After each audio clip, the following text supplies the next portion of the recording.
कपटी, धोखेबाज। कहीं सच्चा प्यार नहीं, कहीं सच्ची दोस्ती नहीं, कहीं सत्य नहीं दिखाई दे रहा, सब छल कपट का व्यवहार। आपके पास सामने वाले के लिए कुछ है तो वो मित्र है, और सामने वाला जिस दिन देख लेगा कि उसके योग्य आपके पास कुछ नहीं रहा तो आपको देखकर भी पहचानेगा नहीं। अभी आपके पास है इसलिए सब हाथ मिला रहे हैं, चाहे वो शरीर हो या शरीर संबंधी भोग सामग्री हो या गुण हो, गुणमानी संसार। और जिस दिन तुम्हारे पास वो नहीं रहेगी उस समय हरि के सिवा कोई तुम्हारा दोस्त नहीं है। और हरि से दोस्ती कर लो, जीवन सार्थक हो जाएगा, आनंदमय हो जाएगा। समझो आप, यहां सीधे प्रकृति से ही संबंध है, परमात्मा के संबंध की कहीं कोई वार्ता नहीं जगत में। ये जो हम पत्र पुष्प फल आदि समर्पित करते हैं इसमें भाव होता है, भूखे नहीं हैं, भूखे नहीं भगवान तुम्हारे, बहुत करुणामय है। चाहे हरि हो, चाहे हर हो, चाहे जो भी भगवत स्वरूप हो, बहुत करुणामय है, करुणा का साक्षात स्वरूप है।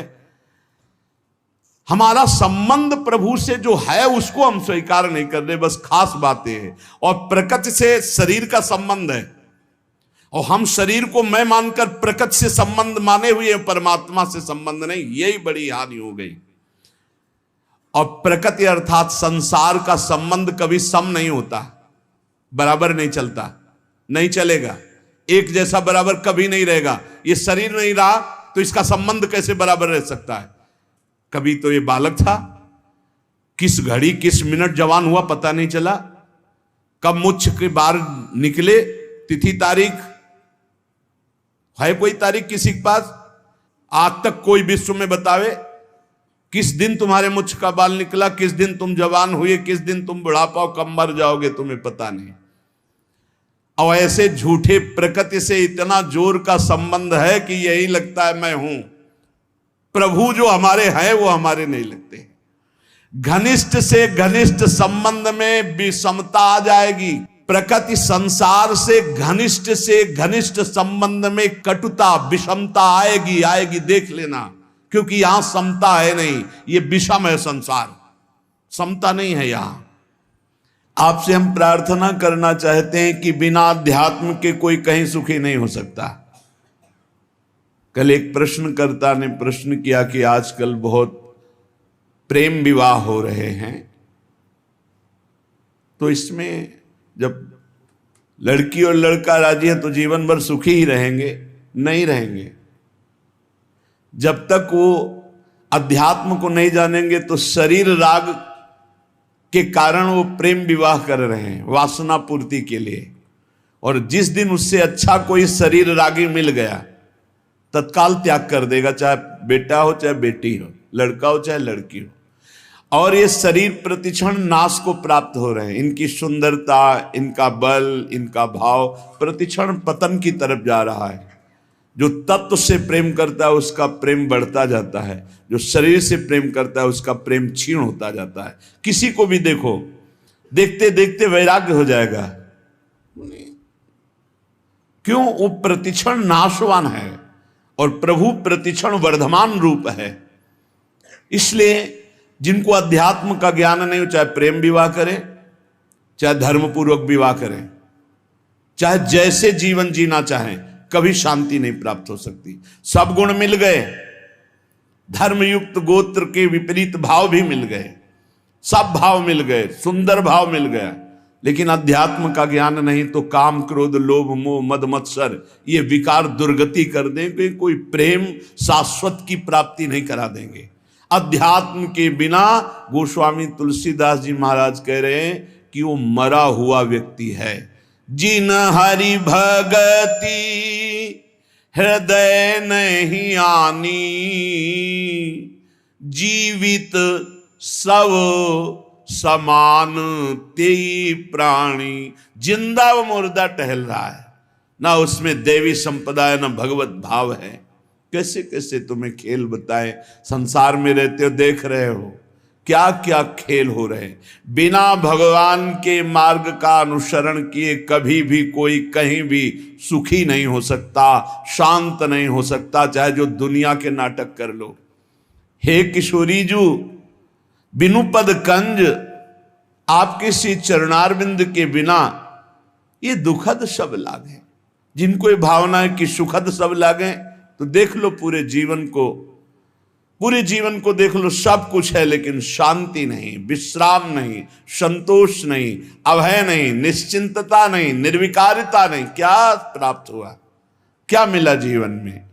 तो हे किशोरी, तुम बिनु और ना नेह काहू सो, नहीं द्रग देखो जात। भरी भरी नैनन नीर बहावो, भरी भरी नैनन नीर बहावो, सोचत दिवस बितात लाडली, तुम सो कहत हृदय की बात। प्यारी जो, सब संबंधों से मेरा मन हटा दो, अपने चरणारविंद में, अपने नाम में, अपने रूप में, अपनी लीला में, अपनी सेवा में मेरे तन मन को अवसर दीजिए। क्यों रात दिन नाम जप करे, रात दिन आपकी सेवा में रहे, ये माया अवसर ही नहीं देने देती। हर समय बाहर भटकाती रहती, कोई व्यक्ति, कोई वस्तु, कोई स्थान, इसी का चिंतन होता रहता है। परंतु प्रभु सम है, वो हर स्थिति में आपको प्यार कर रहे। जो भगवान को गाली दे रहे, फ्री वायु मिल रही है, पृथ्वी धस नहीं रही उनके लिए, हर व्यवस्था मिल रही है। प्रभु सबके लिए बराबर प्यार कर रहे हैं, सम है। हाँ, जो ऐसे हैं वो पान कर रहे हैं, जो ऐसे हैं वो पान नहीं कर पा रहे।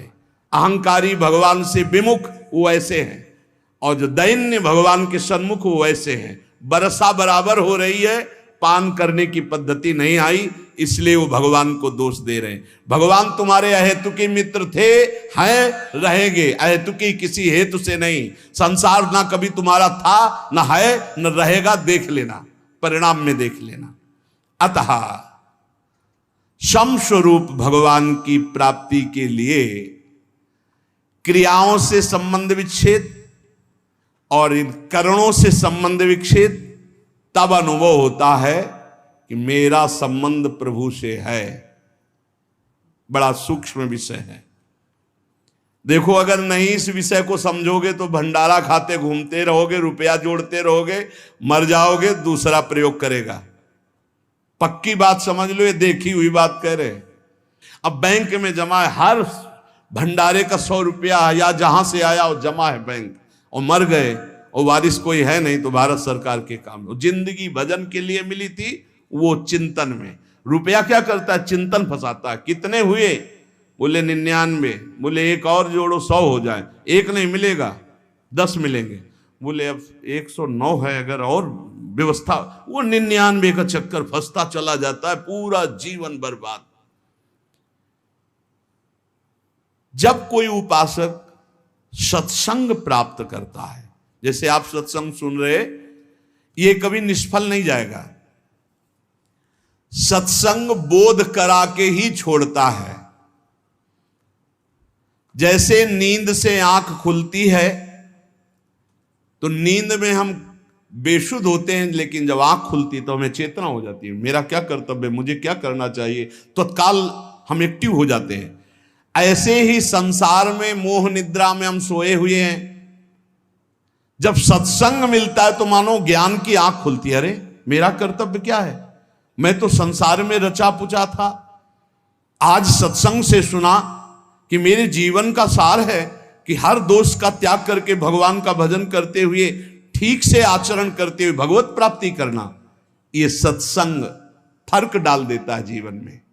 चाहे जैसा नीच आचरण वाला हो, अगर वो सत्संग रोज सुनने लगे तो फर्क पड़ जाएगा। पर यह ध्यान देना है, सत्संग शास्त्र सम्मत को ही कहते हैं। आजकल मनमानी जैसा आया वैसा नहीं। तस्मात् शास्त्रम प्रमाणम ते कार्या कार्यो व्यवस्थितौ। कार्य और अकार्य की व्यवस्था शास्त्र प्रमाणित होनी चाहिए, मनमानी नहीं होनी चाहिए। मनमानी को सत्संग नहीं कहते। सत्संग कहते हैं सत शास्त्रों से युक्त, सत महापुरुषों के वाक्यों से मिलान खाए आपके वाक्य, उसे सत्संग कहते हैं। उस सत्संग से निश्चित फर्क पड़ जाएगा, चाहे जितना कोई नीच प्रवृत्ति वाला हो, रोज सत्संग सुने, एक दिन वो परम पवित्र हो जाएगा। विचार करें, जिनके साथ हमने ममता जोड़ी है वो हमारे पहले क्या थे? जैसे माता पिता, भाई बंधु मित्र या शरीर, ये पहले थे क्या? जैसे किसी का 20 वर्ष का शरीर, किसी का 50 वर्ष का, तो आप इसके पहले ना शरीर था आपका ये, और ना शरीर संबंधी थे आपके, पक्का नहीं जानते हैं आप, ना वो आपको जानते हैं। जिनको आप जानते हैं वो शरीर पहले आपके नहीं थे, और आपका भी शरीर नहीं था पहले। बाद में जब शरीर छूटेगा तो आपका कौन परिचय का आपके साथ जाएगा? ये भूल जाओ, जो लोग वादा करते हैं कि एक जन्म नहीं 7 जन्म तक हमारा तुम्हारा साथ नहीं छूट, और ब्रह्मा को भी फेल करते, काल को भी अधीन किए हुए बोलते हैं, बोले 7 जन्म नहीं, जन्म जन्म तक हम आपके साथ ही रहेंगे। अरे मिनट का तो भरोसा नहीं, जन्म का भरोसा। अरे इन बकवास की बातों में मत फंसो, कोई किसी का साथी नहीं है। एक साथ प्राण त्यागो तो भी अलग अलग गति होगी। ऐसा नहीं कि एक साथ मरे तो विमान आएगा एक साथ बैठाल के कि बहुत समर्पित चित्त हैं, इनके लिए कमरा अलग दे दो, हर व्यवस्था इनकी कर दो। ऐसा नहीं है भाई। हाँ, दोनों एक साथ भगवत प्राप्त हो गए तो हम बातें मान सकते हैं कि दोनों प्रियालाल के समीप पहुंच जाओगे, पर उस समय दो नहीं होगे। उस समय मैं और तू नहीं होगा, केवल प्रभु ही प्रभु। उस समय ये नहीं होगा कि हमारा फ्रेंड है, ये सब इसी लोक की स्मृति है, ये स्मृति नहीं रहती। तो जो पहले हमारे नहीं थे, बाद में हमारे नहीं रहेंगे, तो ये बीच में हमारे कितने दिन हैं? ये विचार सत्संग से आता है। पता नहीं बिना कि सुने बाल्यावस्था में इसी विचार ने हमको बाबा जी बनाया। ये सब मरेंगे, पता नहीं कैसी अशांति पैदा थी। वो कि पूर्व जन्म का कोई होगा भजन या कोई ऐसा कृपा प्रसाद, स्कूल से आके जो ही बस्ता टांगते, माता जी सबसे पहले माता जी दिन भर इंतजार करते, वो माँ का स्वरूप होता है। हाँ, जो ही नजदीक सोई लगता है कि मरेगी, जब माँ मरेगी तब कैसे रह पाएंगे, ये पिता पधारेगा, ये परिवार कौन है मेरा। और जो बात करती नहीं तो ऊपर बस एकांत में चले जाते हो, बस वहाँ संत जन आते थे तो कीर्तन करवाते थे, श्री राम जय राम जय जय राम, श्री राम जय राम जय, एकांत में बैठ श्री राम जय जय राम, श्री राम जय जय राम। बार बार प्रश्न होता मेरा कौन है, मेरा कौन है। बस अंदर आने लगा भाग, संसार से भाग, ऐसा आने लगा कि बेचैनी। तो कह रहे सत्संग में यही विचार, अगर सत्संग में आपका विचार नहीं बदला तो सत्संग क्या? सत्संग किया, ममता नहीं छूटी, कामना नहीं छूटी, आपके गंदे आचरण नहीं छूटे तो संत संग ही नहीं है। बकवास, व्यर्थ की वार्ता। यदि आपका परिवर्तन नहीं हो रहा तो सत्संग कैसा? सत्संग से ममता छूटना, कामना छूटना, गंदी बातें छूटना। किसी की ताकत नहीं और कि कामना छोड़ सके, ममता छोड़ सके, राग छोड़ सके, ये सत्संग छुड़ाता है। कहीं भी कभी भी किसी को भी अगर ऐसा लाभ मिला है तो किसी न किसी महात्मा की कृपा रही है। देखो, बचपन में खिलौनों में इतना राग था, अगर एक भी खिलौना हमारा टूट जाए या ना दिया जाए तो कैसा? आज जैसे आपको हंसी आएगी उन्हीं बातों पर, ऐसे ही अज्ञान के खिलौने ये सब हैं।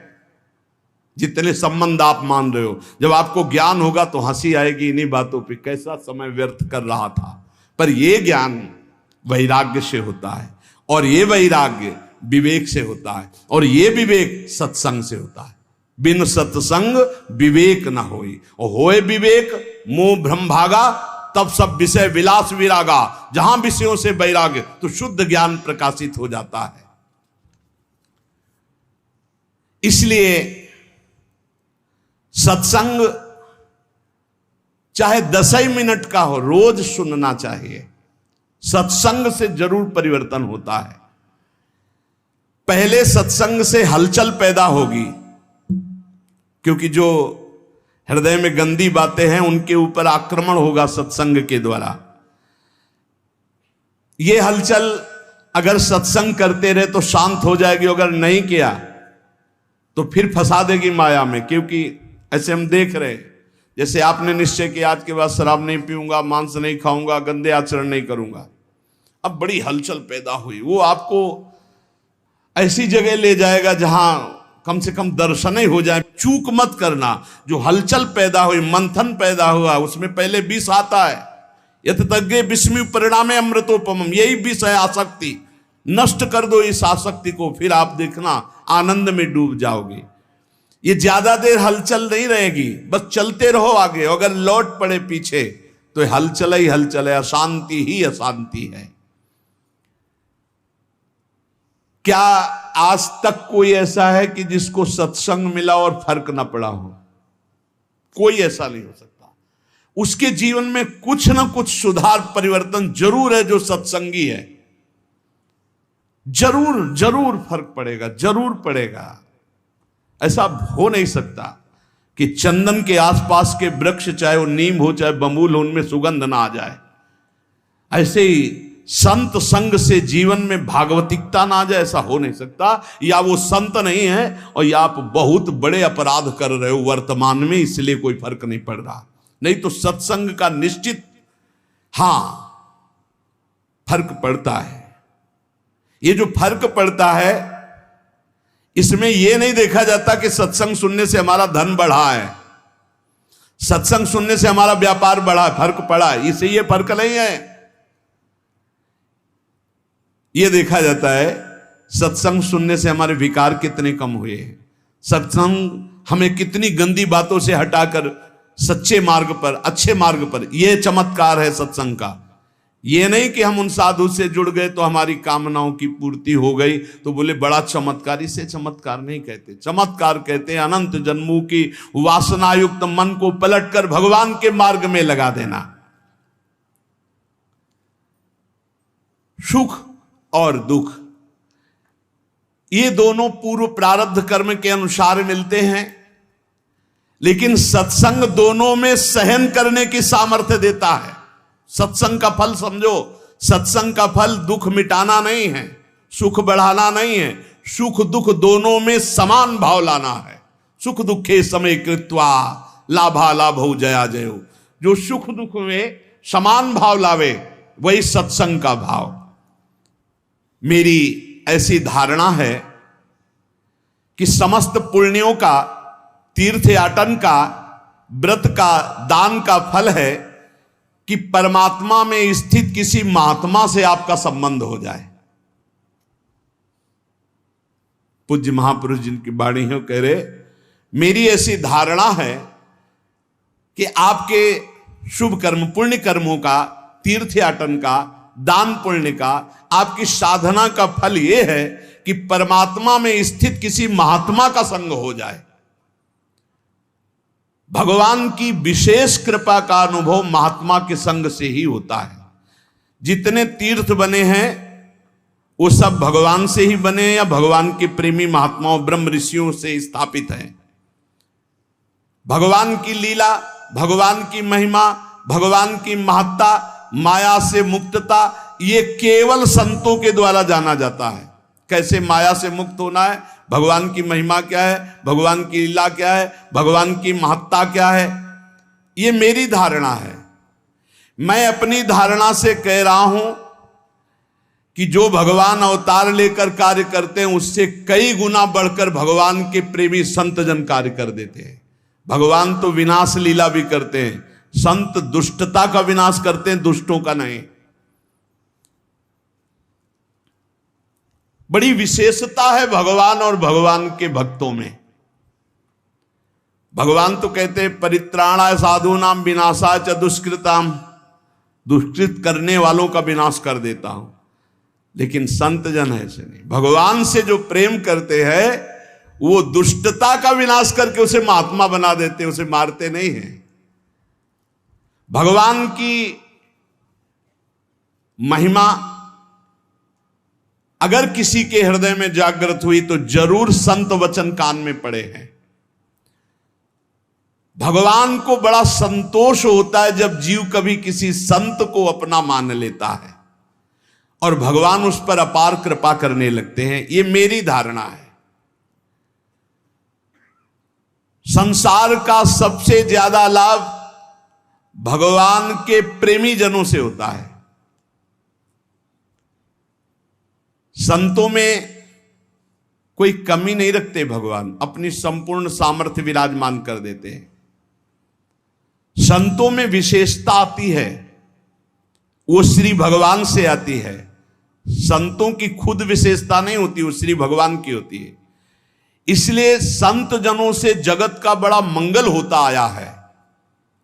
भगवान की कृपा से ही संतों का यश होता है और संतों के यश से जगत का मंगल होता है। परंतु वो संत नहीं होते जिनके हृदय में भाव होता है कि मेरे द्वारा जगत मंगल होता है, मेरा नाम हो रहा है, मैं ऐसा करता हूं, मैं ऐसा कर सकता हूं। वो अज्ञानी है, संत नहीं है। जिसमें होता है सब प्रभु की कृपा। ये अंदर की बात है। ये बड़े आदरणीय महापुरुष होते हैं जिनके हृदय में कहीं किंचन मात्र अहम नहीं होता। वो बड़ी से बड़ी महिमा को भी अपने प्रभु की देखते हैं, कहीं अपना अस्तित्व नहीं। यही महात्मा की पहचान है, यही महात्मा की महिमा है। उसकी यही विशेषता है, बड़ा विलक्षण है। आप खुद अनुभव कीजिएगा, जब आपको सच्चे महात्मा का संग मिलेगा तो उनकी बात हथौड़े की तरह चोट करेगी आपके हृदय में और आपका परिवर्तन कर देगी, पक्का पक्का। वाणी का असर उसी का होता है जो सत्य परमात्मा में चित्त जोड़े होता है। आप लोग प्रत्यक्ष अनुभव करना, महात्मा के वचनों का प्रभाव आपका परिवर्तन करके ही रहेगा।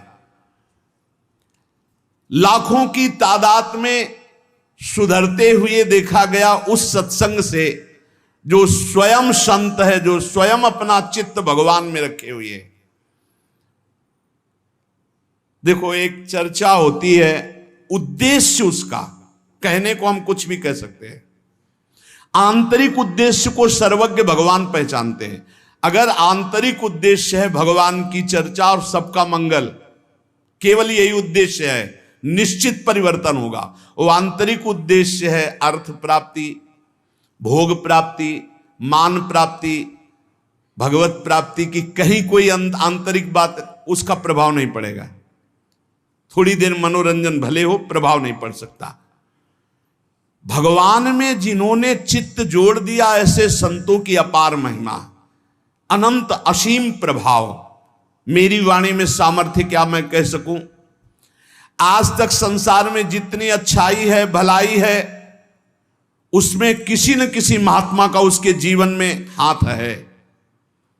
आज तक किसी का इस संसार से कल्याण हुआ है, उद्धार हुआ है, किसी न किसी महात्मा की शरण में वो गया है। तब ऐसा कोई नहीं है जो महात्मा की शरण में ना हुआ हो और उसका कल्याण हो गया हो, उसमें दैवी संपदा आ गई हो, उसका उद्धार हो गया हो।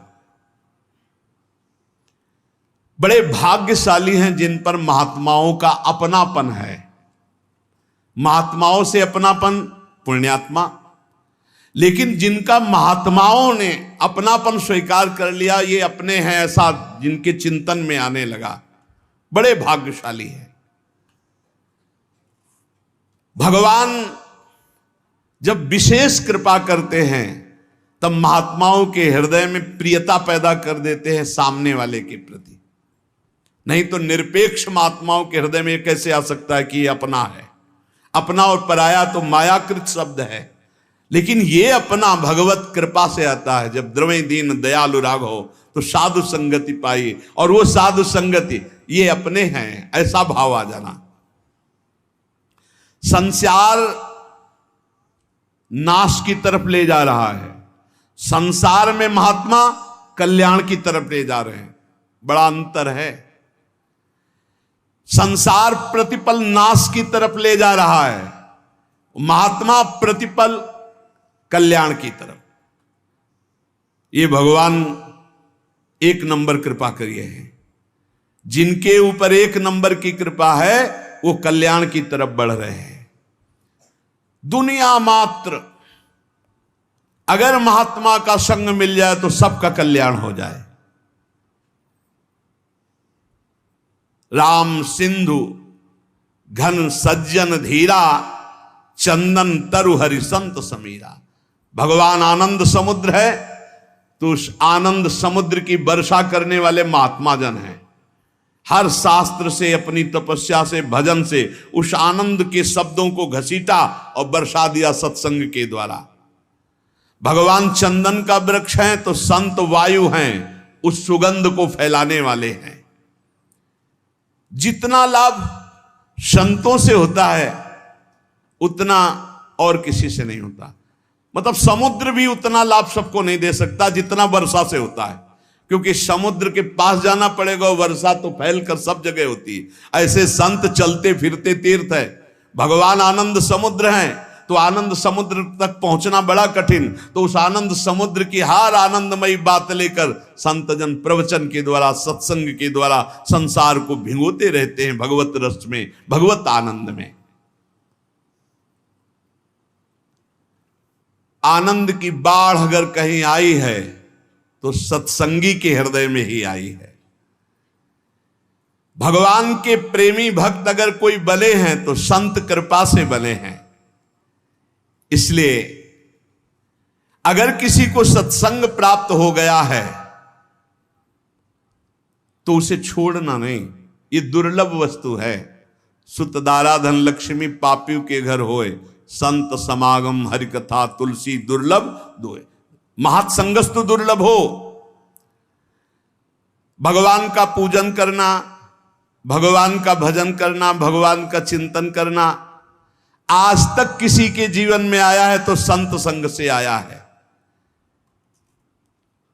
हम तो ये देख पा रहे हैं कि भगवान से भी अधिक कृपा महात्माओं की जोरदार होती है, क्योंकि भगवान सबके हृदय में रहते हुए भी दुर्गति बंद नहीं हो रही, और संत का सानिध्य प्रगट में मिल गया तो दुर्गति वहीं से रुक जाएगी। बिल्कुल सच्ची बात। हमारा सबसे बड़ा लाभ का केंद्र संत महात्मा है। विश्व का आज तक जो लाभ हुआ वो संतों से हुआ है। लीला देखने में, लीला सुनने में हमारे